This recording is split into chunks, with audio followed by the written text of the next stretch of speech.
Rev up your engines!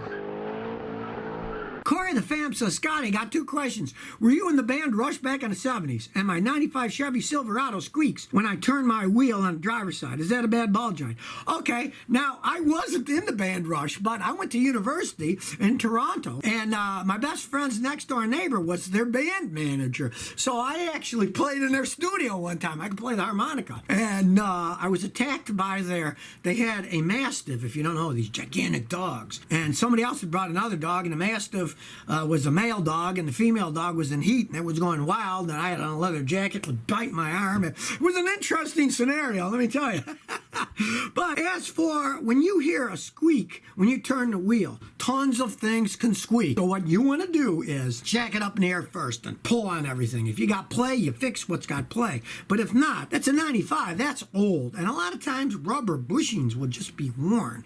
And in that case, get a big can of WD-40 and spray all the rubber joints, let it soak overnight, and if the squeak goes away, great. If you see rubber ones that are cracked and broken, of course you want to replace them. But a lot of times that old stuff just squeaks, and a little WD-40 can keep it stop squeaking for months, and just spray it again. All up TV 82 says, Scotty, my wife wants to drive vehicles that look nice with no dents, but are high mileage when they're in a price range. I prefer low mileage vehicles with body damage. Am I right? You're right in terms of saving money. There's no arguing that. But she's right if you want to have a car that looks nice. Now, I got the best for my wife. I got a Lexus when it was 15 years old, but it only has 60,000 miles on it, so I only paid $4,000 for it. It's a great car. I love driving it too. But normally I'm cheap, and I'll get a cheaper car, older car. Maybe it's got dents and then fix the dents. It all depends on your lifestyle. Sounds like your wife is a little fancier lifestyle than you are. And that, you'd have to talk to a marriage counselor, not a mechanic. Nicholas Carlotti says, Scotty, what do you think about buying a Chevy Camaro IROC Z as a weekend car? Sure, just don't pay much for one, because the IROCs weren't the greatest made ones. They had problems with some of them, and they can be fun. They're fast. The only thing is, if you're talking about obviously buying a used one, you want a mechanic like me to check it out first, because guys buy cars like that. Some beat the living heck out of them, and the engine and transmissions are shot, and unless you're willing to put many thousands rebuilding those, you don't want the vehicle.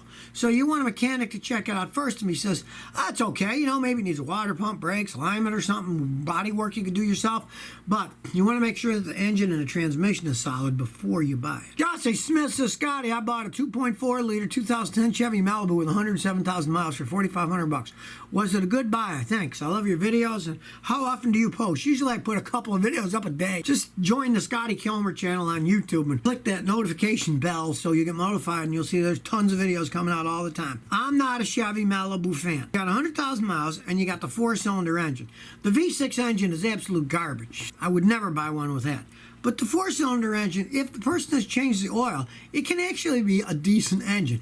You want to change the oil religiously. Don't listen to any crap anybody gives you. Change it every 4,000 or 5,000 miles. Watch the temperature gauge. Never overheat the engine. You never know. It might last a really long time. You paid what? $4,500 for a car that, when it was brand new 9 years ago, somebody paid a lot more than that. And if it can last you a few years, it can be a decent car. Mohammed Afiq says, if I had a big oil cooler in my car, does the oil pressure still be fine in the level? The only thing that matters is what's on your dipstick. So if you had a big oil filter, odds are it's going to take some of the oil, so you'll probably have to put more oil in. All you do is check the dipstick after you drive it a few minutes, and if it's low, you add a little, and then remember, when you change the oil, you got to add that little bit more oil to it. As to the oil pressure, as long as you keep it full of oil, it will work perfectly fine. Now, the only thing that you do have to realize is if you put an extra oil cooler on, if you happen to live in a place like Alaska, it might actually run too cool, and that's bad for the vehicle. Now, the factory oil coolers are designed by engineers, certain size, certain flow ratio, so they'll work perfectly in any temperature, and it doesn't matter. But if you're just going to add one in, if you live in Saudi Arabia, you know, or the Nevada desert, go right ahead, and going to hurt anything. But if you live in a really cold area, you do not want the oil to get too cold, because running too cold will actually damage the bearings inside the engine, and that would make some very expensive repairs down the road. So if you never want to miss another one of my new car repair videos, remember to ring that bell.